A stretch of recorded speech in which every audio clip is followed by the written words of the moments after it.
இந்த ப்ளவுஸில் வந்து பட்டி ஜாயின் பண்ணுறது தான் இன்றைக்கி பார்க்க போகிறோம். நிறைய பேர் வந்து ஸ்டிச் பண்ணுறதுல பட்டி அந்த தையல் வந்து வெளியில் தெரிகிற மாதிரி ஸ்டிச் பண்ணுவாங்க. மோஸ்ட்லி தெரியாமல் ஸ்டிச் பண்ணுறவங்களும் பண்ணுறாங்க. தெரிஞ்சவங்க இதை ஸ்கிப் பண்ணிடுங்க, தெரியாதவங்க இதை பாருங்கள். இந்த பட்டியில் எப்படி வந்து நம்ம தையல் வந்து வெளியில் தெரியாமல் தைக்க போகிறோம் அப்படின்றத இதில் பார்க்க போகிறோம். ஃப்ரண்ட் பீஸ் ரெடி பண்ணி வச்சுட்டோம், பேக் பீஸ் பட்டியும் ரெடி பண்ணி வச்சுருக்கோம்.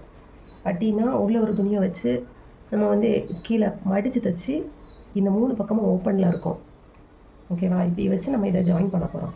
இப்படி ஜாயின் பண்ணும்போது தையல் வந்து உள்ளே போயிடும், தையல் வெளியில் தெரியாது. அது எப்படி அப்படின்னா, இப்போ எப்படி இது வந்து மேல் பக்கம், ரெண்டுமே நல்ல பக்கம் மேலே இருக்குது.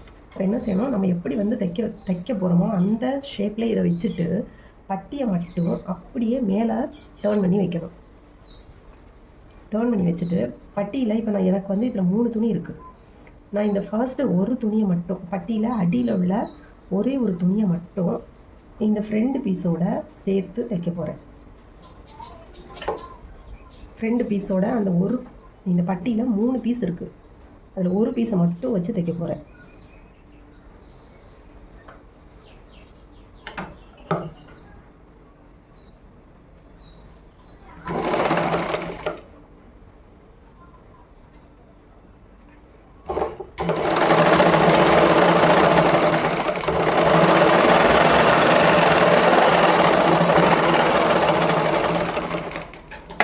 தச்சு முடிச்சிட்டோம். இப்போ பார்த்தீங்கன்னா பட்டி வந்து ஒரே ஒரு துணியில் தான் ஜாயிண்ட் ஆகி இருக்குது.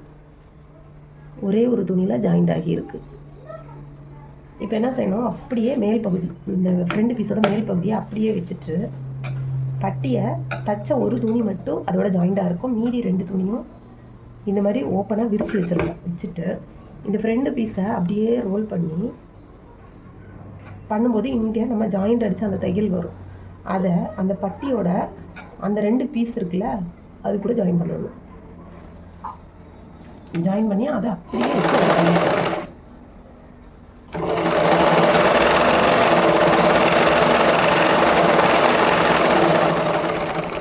இப்போ உங்களுக்கு பார்க்குறதுக்கு அப்படி ஒரு ரோல் மாதிரி இருக்கும். இப்போ இந்த பட்டிக்கு உள்ளே தான் அந்த ஃப்ரண்ட் பீஸ் இருக்குது. இப்போ நம்ம அதை ஃப்ரண்ட் பீஸை வெளியில் எடுக்கணும்.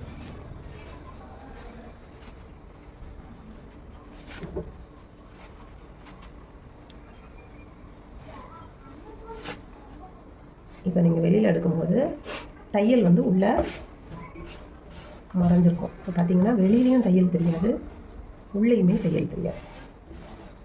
இப்போ நம்ம இதில் மேலோட்டமாக ஒரு தையல் பதிச்சு அடிச்சிடணும்.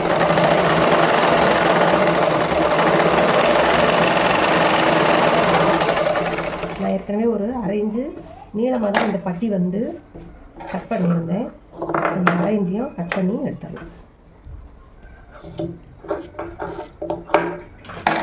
இப்போ நீங்கள் பார்த்தீங்கன்னா உங்களுக்கு தெரியும், இந்த பக்கம் தையல் தெரியலை, அதே மாதிரி இந்த பக்கமும் தையல் தெரியலை.